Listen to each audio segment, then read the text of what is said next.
রাম নারায়ণ রাম। বহু জনমের অভিশপ্ত না হলে একে অন্যের পেছনে লাগে না। আবির দিয়ে যে রং খেলা হয়, চোখে গেলে চোখ চুলকায়, চোখ লাল হয়ে যায়। আবার আবির দিয়ে রং খেলা হয়েছে সেদিন। আমরা রং খেলতে চাই, আবির দিয়ে নয়। সবার মনের সাথে এক মনের রং খেলতে চাই। সেই মনে যেন কোনো বৈষম্য না থাকে, এক মনের রং যেন হয়ে যায় সবার। আমরা এগিয়ে যাওয়ার পথিক, আমরা কাজ করে যাচ্ছি। আমরা কারো সাথে কোনো ঝগড়া বিবাদ বা কোনো রকম কোনো বৈষম্যে যাচ্ছি না, যেসবগুলো আমাদের কাঁধে এসে অযথা চাপছে। এইটাই বড় দুঃখের বিষয় যে আমাদের ভিতরের ব্যাপারটা কেউ জানলই না ঠিকমতো। আমরা যে কি করতে চাই, কি জানাতে চাই, কি বোঝাতে চাই, আমরা কি নিয়ে চলছি, সেটা আর কেউ দেখছে না। শুধু বাইরের কার্যকলাপ, বাইরের মানুষের কাছ থেকে শুনে ইচ্ছা মতন যে যা খুশি বলে যাচ্ছে, আমাদের উপরে অযথা দোষারোপ চাপিয়ে যাচ্ছে। করুক, যে যা খুশি করুক, আমরা তো কারো বিরুদ্ধে যাচ্ছি না, কাউকে নিয়ে সমালোচনাও করছি না। আমরা কারো সমালোচনা করতে চাই না। আমরা সবাইকে নিয়ে শান্তিতে থাকতে চাই। আমরা চাই সবাই ভালো থাকুক, ভালো হয়ে চলুক। আমরা তাদের সাথে মিশে একত্রে থাকতে চাই। কিন্তু কতিপয় ব্যক্তি আছে, কিছু সংখ্যক সর্বত্রই থাকে, ওরা চাচ্ছে আমাদের একটা ফ্যাসাদে ফেলতে, একটা কিছুতে জড়াতে।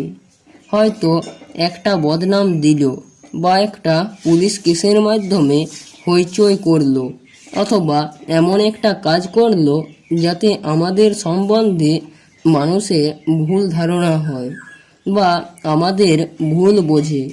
সেই চেষ্টায় চলছে চারিদিকে বেশিরভাগ।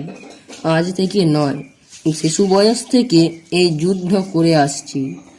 আমাদের সম্বন্ধে সবাই যাতে একটা ভুল বুঝে নেয়, ভুল বোঝাবুঝি হয়, সেই মতে ভুল যাতে করে এবং ভুল বোঝে, এইসব জাতীয় কথাবার্তা সব জায়গায় ছড়িয়ে যাচ্ছে।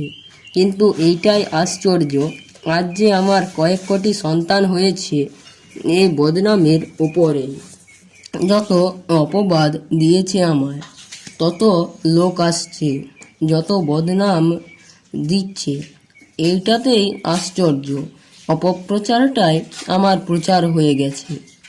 সেদিন ধাপায় গেছিলাম মিটিং করতে। ধাপা কলকাতা শহরের দৈনন্দিন সব জঞ্জাল ময়লা এখানে ফেলা হয়। যত বেশি অসার, কিন্তু আশ্চর্য এইটাই যে সবচেয়ে বেশি সার। বড় বড় সব লাউ, কুমড়ো, কপি, বাপরে সব ধাপার। ধাপার লাউ, ধাপার কপি, ধাপার সব। কিন্তু দুনিয়ার আবর্জনা সেখানে। আবর্জনা হোক, আবর্জনার ভিতরে আমাদের নিয়ে রাখুক, যা খুশি তাই বলুক, অসারই সার হবে। কম হয়নি আমার উপরে। আমাদের বাড়িতে 300-350 পুলিশ এসেছিল। তারা দেখে গেছেন, তছনছ করে গেছেন। আমি বলি করুক, দেখুক সত্যি আমরা কি করি। আমরা গাঁজার ব্যবসা করি কিনা, আফিংয়ের ব্যবসা, মদের ব্যবসা করি কিনা, এইগুলি পর্যন্ত আমাদের নামে রটিয়ে দিয়েছে। যারা বদনামটা দিচ্ছে, তারা ঠিকমতো বদনামটাও দিতে পারছে না। কয়েক কোটি যার সন্তান, আমি যদি 1 পয়সা করে নিই মাসে প্রত্যেকের থেকে, তাহলে কয়েক কোটি পয়সায় মাস হয় কয়েক লক্ষ টাকা। আর যদি 30 পয়সা করে নিই মাসে, যারা খেতে পায় না তারাও আমাকে দিতে পারবে মাসে 30টি পয়সা। 30 পয়সা করে নিলে আমার মাসে হয় কয়েক কোটি টাকা।